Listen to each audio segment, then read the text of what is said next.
السلام عليكم ورحمة الله وبركاته، وأهلا وسهلا بكم في قناتي قناة كوكب النباتات. النهاردة معانا شجرة جميلة جدا وكل الناس بتحبها، شجرة التين المصري، التين البرشومي المصري. ودي شجرة قوية جدا وبتمتاز ان هي بتعيش سنين طويلة في الارض.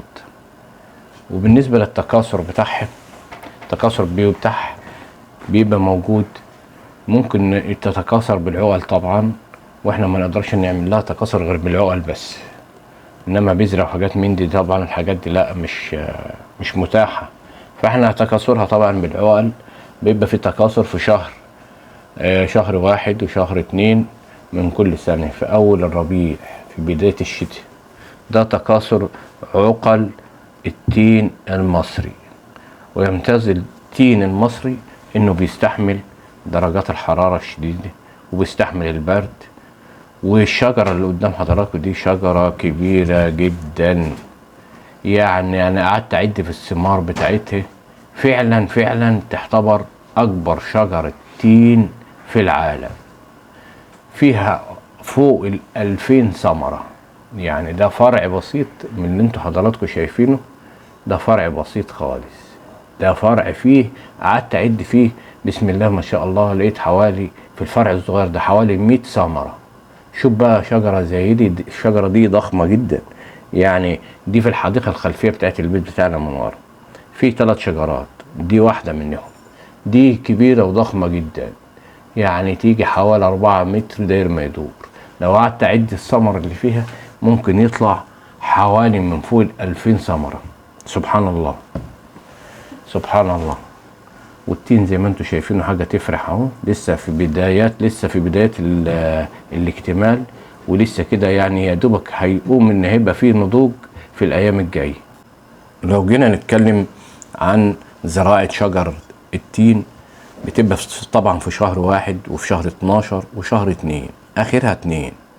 بنزرعها من العقل زي ما قلت لحضراتكم، ويحصل الانبات والتوريق بيبقى في شهر 3 و4، يعني في شهر 4 وانت جاي يبدأ بقى. وشجر التين من اجمل حاجة فيه انه ثماره بتطلع من اول سنة على طول، يعني لازم تبشر ويطلع الثمار من اول سنة على طول، مش زي اي فاكهة تانية ممكن تغيب سنة او 2 أو 3. لا، التين بالذات بيبشر على طول من اول سنة، ودي احلى حاجة فيه. ولو اتكلمنا على الرعاية بتاعت التين، فالتين المصري بيستحمل عوامل الجو شوي، وبيستعمل الحرارة والبرد شوي. الإثمار بتاعه بيبدأ من شهر 8 وشهر 7، آخر 7 وأول 8 الإثمار والنضوج الكامل للثمار. بس زي ما حضراتكم شايفين الثمار كتيرة خالص، والعدد يمكن يعدي 2000 ثمرة في الشجرة دي. يعني الشجرة دي فعلا أنا عاوز أقول إن هي أكبر شجرة تين في مصر من غير يعني مبالغ. ولو جينا اتكلمنا للتسميد بتاع شجرة التين، فالتسميد ده بيبدأ طبعا في الشتاء بعد أول سنة. طبعا بيبقى فيه التسميد ده بيبدأ في أشهر العصارة. ساعة العصارة ما تبدأ بقى تختفي من النبات والورق يجف، نبدأ احنا بقى ايه في التسميد. والتسميد ده بيبقى السماد البلدي المتحلل البقري او الجاموسي او روث الدواجن اعزكم الله. وده في شهر بيبدأ من شهر 11 و12 و1، وده بإضافة كمية معقولة برضو للشجرة حوالين جذور الشجرة كده. بنفحر بالراحة ونعمل مكان، ونبدأ ان احنا نحط السماد البلدي المتحلل، وده بيبقى مرة واحدة وساعات يكون مرتين. ممكن نزرع التين المصري على السطح او الاسباني او البراون التركي، بس الافضل ان شجرة البراون التركي ما بتبقاش كبيرة او الاسباني زي التين المصري. ممكن نزرعهم في قصيص 60 في 60 على السطح، وده هتبقى رعايته بسيطة خالص ومش عاوز رعاية.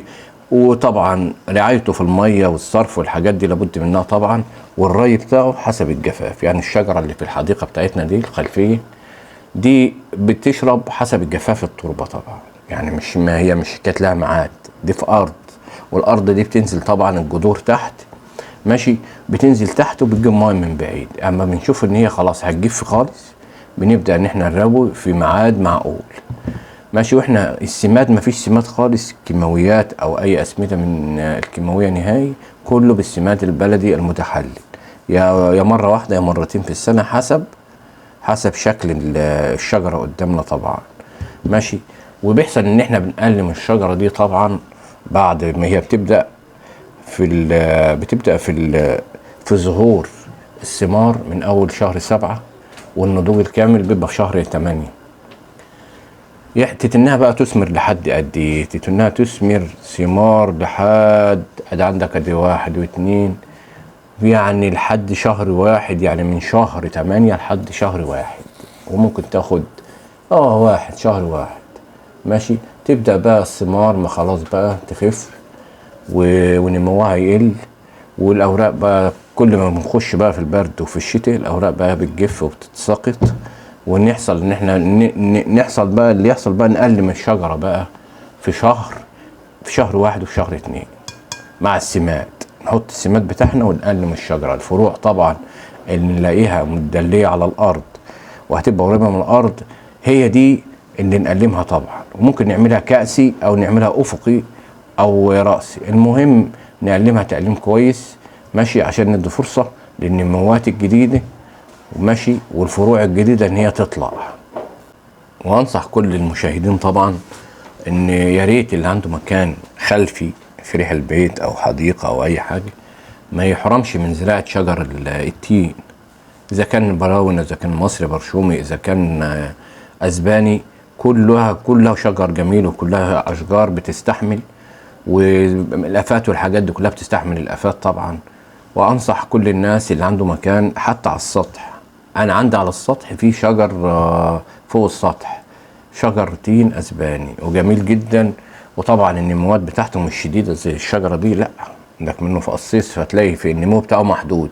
واي حد عنده سطح ممكن ان هو ياخد عقله، ياخد 2 ويبدا يشتلهم في شهر 1 و2، لان ده المكان، ده الوقت الوحيد اللي نقدر نشتل فيه من العقل شجرة التين. وممكن تجيب عقلة من اي حد، لو جار، لو واحد عنده مشتل، المهم ممكن لو عقلتين 3 حطيتهم في قصيص حوالي 30 سنتي وسبتهم في مكان برضو دافي في شهر 1 او في شهر 12، يبدأوا بقى يطلعوا براعم ونموات في شهر 2 وشهر 3، وتبدأ الشجرة بقى في النمو.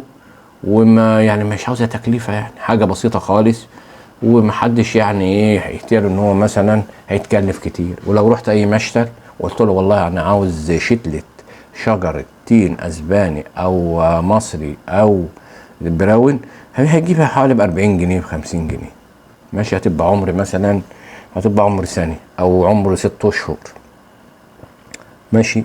والمهم هيجيبها وهيحطها في قصيص فوق السطح مثلا او في الجنينه اللي ورا، وهي لوحدها بتنمو لوحدها وبتشبط ومفيش حاجه بتحش. يعني الشجره دي قويه جدا جدا، ماشي. يعني دي بناكل منها هي والشجر التاني، ونهدي جيراننا ونهدي الحي كله، وما بتخلصش خالص. ومثل طبعا احنا ما بنبيعش منها، احنا يا دوبك بس للاستعمال الشخصي بس. ويا ريت ان انا اكون افدتكم باي معلومه عن زراعه التين، واكون استفدت في المعلومات، وان انا اكون فدتكم ونفعتكم في اي معلومه طبعا. وانا بحاول ان انا لو عندي اي معلومه او اي خبرات بحاول انقلها لكم، وما بحاولش اخبي عنكم حاجه. وبكده نكون وصلنا مثلا لاخر الفيديو، وانا بحاول ان انا برضو ان انا اوصل لكم المعلومه صحيحه وفي وقتها. فيا ريت والله برضو اللي عاوزكم تشتركوا برضو، واللايك والشير ده بينفعنا طبعا، لان اللايك والشير والاشتراك بيرشح الفيديو ان اليوتيوب برضه ينشر الفيديو، وان عمليات البحث تدور عليه. فيا ريت حاجه مش هتخسر برضه، الاشتراك واللايك والشير. والسلام عليكم ورحمه الله وبركاته.